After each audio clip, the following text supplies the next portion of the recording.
Hello दोस्तों, आपका बहुत बहुत स्वागत है आपके अपने चैनल एमपी ऑनलाइन स्टडी पर। जैसे कि आपको पता है आज का जो टॉपिक रहेगा हमारा परिस्थिति तंत्र जो हम ऑलरेडी पढ़ चुके हैं उससे रिलेटेड ही रहने वाला है, जिसके अंतर्गत जो है परिस्थिति तंत्र जब हम डिस्कस कर लेते हैं उसके बाद का जो हमारा टॉपिक आता है वो आता है खाद्य श्रृंखला या फिर ऊर्जा। खाद्य श्रृंखला या फिर ऊर्जा का किस प्रकार से स्थानांतरण होता है ये ऑलरेडी मैंने पारिस्थितिक तंत्र वाली वीडियो में आपको बता दिया है। आज हम खाद्य श्रृंखला और ऊर्जा का जो पिरामिड बनता है, ऊर्जा का पिरामिड हो या फिर जैव संख्या का पिरामिड हो या फिर जैव भार का पिरामिड हो, आज इस पर डिस्कशन होने वाला है। सबसे पहले हम बात करेंगे कि खाद्य श्रृंखला क्या होती है। खाद्य श्रृंखला में फिर आप देखेंगे कि कितने प्रकार की खाद्य श्रृंखला आपको देखने को मिलती है और फिर ऊर्जा का पिरामिड किस तरीके से बनता है, जैव भार का पिरामिड और जैव संख्या का पिरामिड किस तरीके से बनता है, इस पर हमारा डिस्कशन होने वाला है। सबसे पहले देखिए खाद्य श्रृंखला। खाद्य श्रृंखला मतलब एक पोषक स्तर से दूसरे पोषक स्तर तक जो भोजन का स्थानांतरण होता है, जो ऊर्जा का स्थानांतरण होता है, उसको कहा जाता है खाद्य श्रृंखला। जैसे कि आप देखेंगे कि पेड़ पौधों द्वारा या पेड़ पौधे से हम क्या करते हैं, ऊर्जा ग्रहण करते हैं। छोटे छोटे जीव जो होते हैं, छोटे छोटे पक्षी जो होते हैं, वो पेड़ पौधों से क्या लेते हैं, ऊर्जा लेते हैं, भोजन के रूप में उसको खाते हैं और ऊर्जा ग्रहण करते हैं। तो ये इस तरीके का जाल बनता है। फिर पक्षियों का ग्रहण, दूसरे जो बड़े पक्षी होते हैं वो छोटे पक्षी को शिकार के रूप में खाते हैं, है ना। तो इस तरीके से एक ऊर्जा का या फिर खाद्य श्रृंखला बन जाती है। खाद्य श्रृंखला जैसे कि आप देखिए घास को किसके द्वारा ग्रहण किया जाएगा, खरगोश द्वारा। खरगोश घास खाता है तो फिर ये क्या हुआ, खाद्य श्रृंखला धीरे धीरे आगे बढ़ रही है। खरगोश को लोमड़ी द्वारा भोजन के रूप में खा लिया जाता है, फिर लोमड़ी को शेर के द्वारा भोजन के रूप में खा लिया जाता है। इस तरीके से ये एक खाद्य श्रृंखला चल रही है। तो खाद्य श्रृंखला का मतलब क्या होता है, मुख्य रूप से भोजन का स्थानांतरण कहें कि एक पोषक स्तर से दूसरे पोषक स्तर तक भोजन जब जाता है या ऊर्जा का जो स्थानांतरण होता है उसको हम कहते हैं खाद्य श्रृंखला। खाद्य श्रृंखला तीन तरीके की मुख्य रूप से होती हैं, जिसमें पहली आती है चरण खाद्य श्रृंखला। चरण खाद्य श्रृंखला, चरण खाद्य श्रृंखला में आप देखेंगे संख्या लगातार कम होती जाती है पोषक स्तरों की, या जो पोषक स्तर होते हैं। आप पोषक स्तर किस तरीके से समझेंगे, मैं ऑलरेडी आपको बता चुका हूँ। सबसे पहले उत्पादक आते हैं, उत्पादक के बाद उपभोक्ता आते हैं। उपभोक्ता में मैं आपको तीन कैटेगरी बता चुका हूँ। प्राथमिक उपभोक्ता जो कि शाकाहारी होते हैं, द्वितीयक उपभोक्ता जो कि मांसाहारी होते हैं, और तृतीयक उपभोक्ता जो कि शाकाहारी होते हैं, जो कि मांसाहारी होते हैं। तृतीयक उपभोक्ता जिनको हम अंतिम उपभोक्ता भी कहते हैं। फिर उसके बाद अपघटनकर्ता भी आते हैं। तो ये बहुत सारी चीज़ें पारिस्थितिक तंत्र में थी जो मैं आपको बता चुका हूँ। तो उसी आधार पे आप खाद्य श्रृंखला के तीन प्रकार देखेंगे। पहला चरण खाद्य श्रृंखला, इसमें देखिए सबसे पहले घास आएगी। घास की संख्या अधिक होगी और उनको खाने वाले खरगोशों की संख्या उनसे कम होगी। फिर बात आती है खरगोश। खरगोशों की संख्या अधिक होगी और खरगोशों को खाने वाले लोमड़ियों की संख्या उससे कम होगी। फिर लोमड़ियों को खाने वाले शेर, तो शेर की संख्या लोमड़ियों से कम हो जाएगी। इस तरीके से खाद्य श्रृंखला क्या होती जा रही है, कम होती जा रही है। यह जो स्तर है, जैसे कि पहला स्तर क्या है, घास। घास उत्पादक है, पहला स्तर, उसकी संख्या अधिक है। उसके बाद दूसरा स्तर प्राथमिक उपभोक्ता। प्राथमिक उपभोक्ता खरगोश है जिनकी संख्या घास की तुलना में कम होगी। फिर द्वितीयक उपभोक्ता लोमड़ी। लोमड़ी की संख्या खरगोश की तुलना में कम होगी। फिर तृतीयक उपभोक्ता शेर। शेर की संख्या लोमड़ी की तुलना में कम होगी। तो लगातार क्या हो गई, संख्या में कमी आ रही है, जिसको जो है चरण खाद्य श्रृंखला कहा जाता है। फिर बात करते हैं परजीवी खाद्य श्रृंखला। परजीवी खाद्य श्रृंखला मतलब जहां पर अंतिम भोजन या अंतिम ऊर्जा किसको प्राप्त होती है, परजीवी को। परजीवी किसको कहते हैं, जो दूसरे मृत पदार्थ या पेड़ पौधों पर निर्भर होते हैं वो परजीवी कहलाते हैं। और सहजीवी किसको कहते हैं, जहां पर दो जीव आपस में संयोग कर कर जीवन यापन करते हैं तो वो कहलाता है सहजीविता, और सहजीवी कहलाते हैं वो जीव। उसी तरीके से होते हैं एक परजीवी।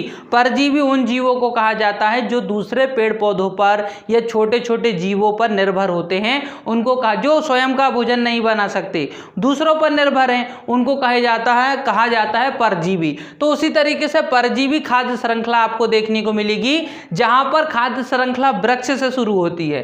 वृक्ष पर आपको बहुत सारे वृक्ष के फल फूल खाने वाले बहुत सारे क्या देखने को मिलेंगे, पक्षी। और पक्षी जब मर जाते हैं तो उन पक्षी की जो मृत बॉडी होती है उसको परजीवियों द्वारा खा लिया जाता है, परजीवियों द्वारा उनको खा लिया जाता है। तो वो परजीवी तक आपकी खाद्य श्रृंखला चलती है। खाने की जो खाद्य श्रृंखला है वो चलेगी आपकी वृक्ष पर जो है पक्षी वृक्ष को, फल को, सब्जियों को खाते हैं, ऊर्जा के रूप में ग्रहण करते हैं, और पक्षियों को परजीवियों द्वारा, जब पक्षी मर जाते हैं उनकी मृत बॉडी को जो है खाने का काम परजीवियों द्वारा किया जाता है। तो ये परजीवी खाद्य श्रृंखला चलती है। फिर इसी तरीके से अपरदी खाद्य श्रृंखला चलती है।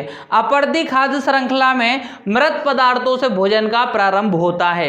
मृत पदार्थों से अपरदी खाद्य श्रृंखला किसको कहते हैं, जिसमें भोजन का जो प्रारंभ होता है, भोजन ग्रहण करने की जो शुरुआत होती है वो मृत पदार्थों से होती है। मृत पदार्थ जब बॉडी सड़ जाती है, पेड़ पौधे सड़ जाते हैं, गल जाते हैं, तो उनके ऊपर आपने देखा होगा कवक, फंजाइल, इस तरीके के जीवाणु, छोटे छोटे जीव जो हैं वो लग जाते हैं। तो उसी तरीके से आप देखिए मृत पदार्थों से छोटे छोटे जीवाणु या कवक अपना भोजन ग्रहण करते हैं, तो वो कहलाती है आपका अपरदीय खाद्य श्रृंखला। शॉर्टकट में आपको इतना याद रखना है, चरण खाद्य श्रृंखला में जो स्तर है उनकी संख्या में लगातार कमी आती है, और परजीवी खाद्य श्रृंखला में लास्ट में जो भोजन ग्रहण करता है या लास्ट में जो ऊर्जा के रूप में भोजन ग्रहण करता है वो परजीवी होते हैं। और अपरदीय खाद्य श्रृंखला में शुरुआत जो होती है वो मृत सड़े गले पदार्थों से होती है। ये तीन चीज आप बस इसमें याद रखिए। अब बात करते हैं पारिस्थितिक तंत्र के पिरामिड। पिरामिड आपको तीन तरीके के ही देखने को मिलेंगे। एक ऊर्जा का पिरामिड देखने को मिलेगा, जैव संख्या का पिरामिड देखने को मिलेगा, जैव भार का पिरामिड देखने को मिलेगा। यहां आपको कंफ्यूज नहीं होना है, क्योंकि ये तो नॉर्मली सभी का क्लियर होता है कि ऊर्जा का पिरामिड हमेशा सीधा बनता है। किसी से भी पूछेंगे वो आपको यही बोलेंगे कि ऊर्जा का पिरामिड सदैव सीधा बनता है। रीजन भी मैं आपको बता दूंगा आज कि सदैव सीधा क्यों बनता है। दूसरा है कि आपने देखा होगा कि जैव संख्या का और जैव भार का, जैव संख्या मतलब जीवों की संख्या, जैव भार मतलब जीवों का भार, वेट, उसके आधार पर भी पिरामिड दोनों तरीके के ही बन सकते हैं, उल्टे भी बन सकते हैं और सीधे भी बन सकते हैं। पहले हम बात करते हैं ऊर्जा का पिरामिड। देखिए, एक पोषक स्तर से दूसरे पोषक स्तर तक जाने में, एक पोषक स्तर मतलब मैं आपको पोषक स्तर शब्द का इस्तेमाल कर रहा हूं, मतलब कहीं ना कहीं एक स्तर है। जैसे कि उत्पादक, उत्पादक के बाद आते हैं उपभोक्ता, उपभोक्ता के ऊपर आते हैं अपघटक, है ना, अपघटक जो सड़े गले मृत पदार्थ को अपघटित कर देते हैं। तो सबसे पहले आते हैं उत्पादक, और उत्पादक में हम किसको रखते हैं, पेड़ पौधों को रखते हैं। तो क्या होता है कि ऊर्जा जो है वो घटती जाती है लगातार। ऊर्जा जो है वो प्रतिशत के आधार पर घटती जाती है, और 10% जो कमी है वो आपको 90% की कमी आपको हर ऊर्जा स्तर में देखने को मिलेगा। जैसे कि देखिए, सबसे पहले आते हैं पौधे। पौधों को हम क्या कहते हैं, उत्पादक। मान लीजिए उनके पास कितनी कैलोरी ऊर्जा है, पौधे के पास अगर मान लीजिए 100 कैलोरी ऊर्जा है, तो ये जब इन पौधों को खरगोश के द्वारा भोजन के रूप में ग्रहण किया जाएगा, तो उनको केवल पौधों के अंदर उपस्थित कुल ऊर्जा का केवल 10% ही प्राप्त हो पाएगा, और 100 का 10% क्या हो जाएगा, 10 कैलोरी।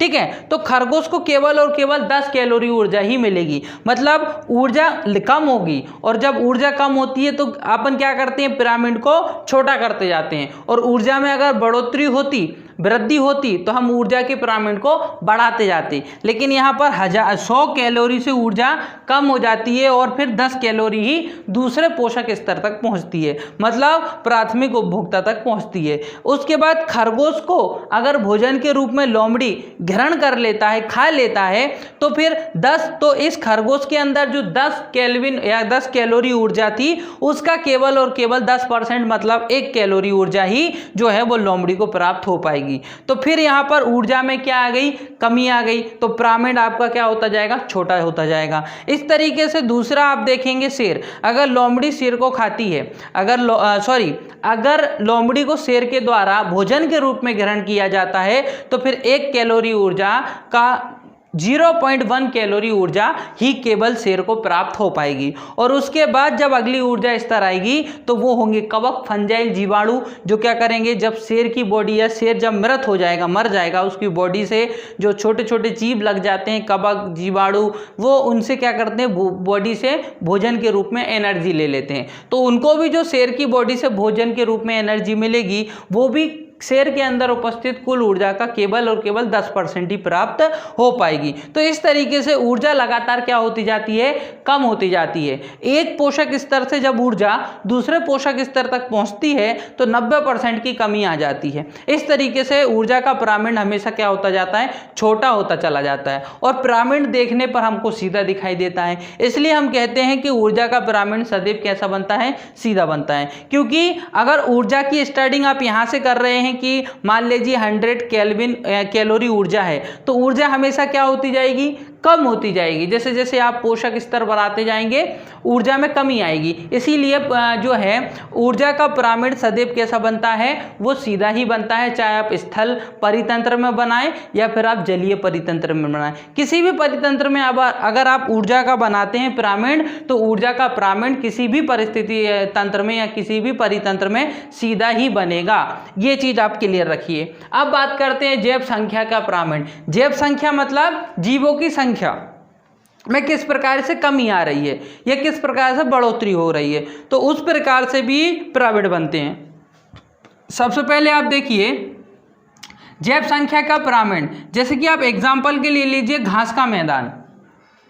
घास का मैदान समझिए आप, अगर यह घास का मैदान है तो घास के मैदान में घास की संख्या अधिक होगी। अब मैं संख्या क्यों देख रहा हूं, क्योंकि यहाँ जैव संख्या का पिरामिड बनाना है। हमको क्या बनाना है, जैव संख्या, जीवों की संख्या का पिरामिड बनाना है। तो देखिए सबसे पहले घास के मैदान में आप देखोगे जो कि एक स्थलीय परितंत्र है, अगर आप घास के मैदान में देखो तो सबसे पहले घास की संख्या अधिक होगी। किसकी तुलना में, घास को खाने वाले छोटे छोटे कीटों की तुलना में। घास में छोटे छोटे कीट होते हैं, वो घास को भोजन के रूप में खाते हैं। अब समझिए घास की संख्या अधिक है और उसके ऊपर जो है मतलब घास को खाने वाले जो कीट हैं उनकी संख्या कम है, तो घास और घास को खाने वाले कीटों की संख्या कम है, तो पिरामिड क्या हो जाएगा, छोटा हो जाएगा। अब हम बात करते हैं कीटों को खाने वाले बड़े बड़े पक्षी, जो छोटे छोटे कीटे होते हैं, छोटे छोटे टिड्डे होते हैं, छोटे छोटे जीव होते हैं, उनको खाने वाले जो होते हैं बड़े पक्षी, तो वो बड़े पक्षी छोटे जीवों को खाते हैं, तो बड़े पक्षियों की संख्या छोटे छोटे जीवों की तुलना में कम होती है। इसलिए फिर पिरामिड कहाँ जाएगा, नीचे की ओर जाएगा। मतलब आप समझिए घास की संख्या अधिक होती है, घास में पाए जाने वाले कीटों की संख्या उससे कम होती है, और कीटों को खाने वाले पक्षियों की संख्या कीटों से कम होती है ना, छोटे छोटे जीवों से कम होती है। इसीलिए ये पिरामिड कहाँ जाएगा, छोटा होता जाएगा, और देखने पर ये पिरामिड सीधा दिखाई देगा। तो घास के मैदान का पिरामिड कैसा बनता है, घास के मैदान का पिरामिड कैसा बनता है, सीधा बनता है। ये चीज याद रखना, कैसा बनता है, सीधा बनता है ना, सीधा बना हुआ है, ये सीधा बनता है किसका, घास के मैदान का। और उसमें भी आप क्या देख रहे हो, संख्या देख रहे हो, ना कि भार देख रहे हो। भार वाला मैं आपको अभी बताऊंगा, अभी आप संख्या समझिए। संख्या में घास की संख्या अधिक होगी, घास को खाने वाले छोटे छोटे कीटों की संख्या घास की तुलना में कम होगी, तो छोटा हो जाएगा पिरामिड। फिर छोटे छोटे कीटों को खाने वाले बड़े बड़े पक्षियों की संख्या भी कम होगी, तो फिर पिरामिड छोटा हो जाएगा। और पिरामिड छोटा होता चला जाएगा तो देखने पर पिरामिड सीधा दिखाई देगा। तो जैव संख्या का पिरामिड अगर आप घास के मैदान में देख रहे हो तो कैसा बनेगा, सीधा बनेगा। लेकिन वहीं अगर आप एक वृक्ष में देखते हैं, वृक्ष के अंदर अगर आप पिरामिड देखने की कोशिश कर रहे हैं, एक घास का मैदान है, यहाँ घास से शुरुआत की गई है और वृक्ष के पिरामिड में वृक्ष से शुरुआत की जाएगी, ये क्लियर रखना है आपको। वृक्ष का पिरामिड, अगर मैं वृक्ष का पिरामिड बनाता हूं तो सबसे पहले क्या आएगा? वृक्ष आएगा, क्योंकि शुरुआत तो हमको उत्पादक से ही करनी होती है ना, किसी भी परितंत्र की शुरुआत उत्पादक से होती है। तो वृक्ष एक उत्पादक है। वृक्ष पर आपको क्या देखने को मिलेंगे? वृक्ष पर आपको पक्षी देखने को मिलेंगे। तो वृक्ष पर आपको पक्षी ज्यादा देखने को मिलेंगे कि वृक्ष की तुलना में कम देखने को मिलेंगे? एक वृक्ष पर बहुत सारे पक्षी होते हैं, तो वृक्ष और वृक्ष पर पाए जाने वाले पक्षियों की संख्या ज्यादा हो जाएगी तो पिरामिड बढ़ेगा। ठीक है, फिर उन छोटे छोटे पक्षियों को खाने वाले जो परजीवी होंगे, जब वो क्या होगा कि जब वो पक्षी मृत अवस्था में आ जाएगा तो उनको छोटे छोटे कीट, छोटे छोटे परजीवी खा लेंगे। तो उन पक्षियों को खाने वाले छोटे छोटे परजीवी पक्षियों की तुलना में ज़्यादा होंगे, क्योंकि यहाँ संख्या की बात हो रही है ना। तो फिर पिरामिड बढ़ जाएगा। देखिए, वृक्ष पर जो पक्षी होंगे वो वृक्ष की तुलना में ज़्यादा होंगे, इसलिए पिरामिड बढ़ गया।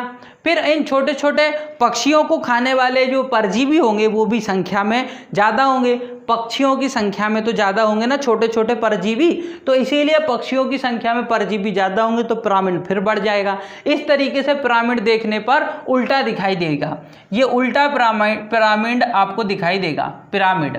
तो इस तरीके से आप समझिए कि एक ही स्थिति में, मतलब ये कौन सी स्थिति है? स्थलीय स्थिति है, जलीय स्थिति नहीं बनाई मैंने, स्थलीय स्थिति। लेकिन दोनों स्थिति में आप देखिए, घास का मैदान में अगर आप पिरामिड बनाएंगे तो सीधा बनेगा और वृक्ष का पिरामिड बनाएंगे तो उल्टा बनेगा। लेकिन कब? कंडीशन क्या देखना है आपको? जब संख्या का पिरामिड बना रहे हैं आप, तब संख्या देख रहे हैं ना। यहाँ पर हमने संख्या देखा ना, किसी का वेट नहीं देखा, संख्या देखा। संख्या बढ़ रही है कि कम हो रही है? तो बढ़ेगी। वृक्ष के ऊपर बैठने वाले पक्षी वृक्ष की तुलना में तो ज़्यादा ही होंगे, तो फिर पिरामिड बढ़ जाएगा।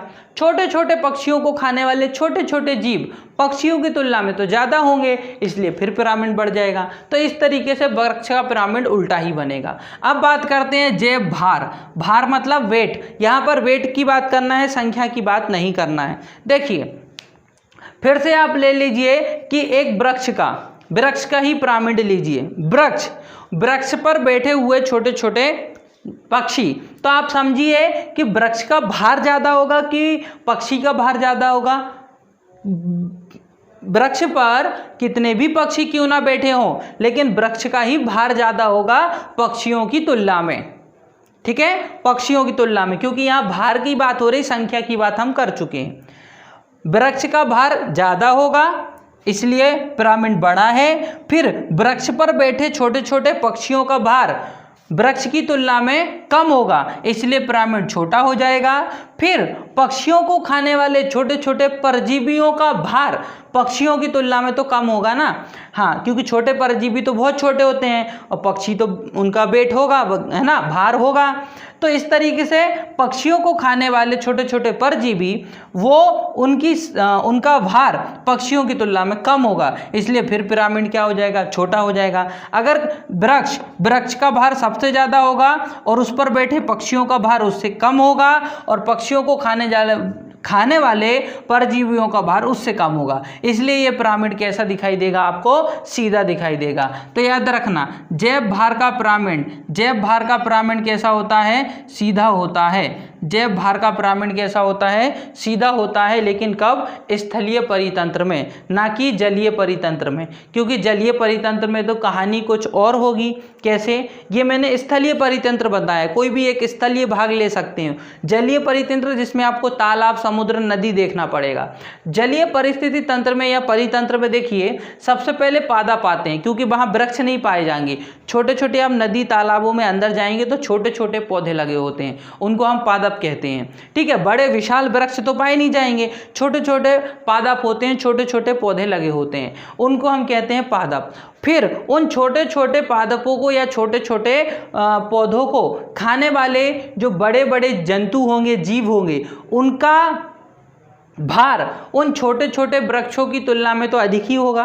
क्योंकि आप खुद सोचिए कि समुद्र के अंदर, तालाब के अंदर अगर छोटे छोटे वृक्ष लगे हुए हैं, नीचे छोटे छोटे पादप, पौधे लगे हुए हैं तो उन पौधों को खाने वाले जो बड़े जीव होंगे, उन पौधों को पानी के अंदर उन पौधों को खाने वाले जो बड़े जीव होंगे उनका भार उन पादप की तुलना में तो अधिक ही होगा, इसलिए पिरामिड बढ़ जाएगा। लेकिन फिर उन छोटे छोटे जंतुओं को, छोटे छोटे जीवों को खाने वाली बड़ी मछली जब आएगी तो वो बड़ी मछलियों का भार उन छोटे छोटे जीव की तुलना में अधिक हो जाएगा, तो फिर पिरामिड आपका बढ़ जाएगा।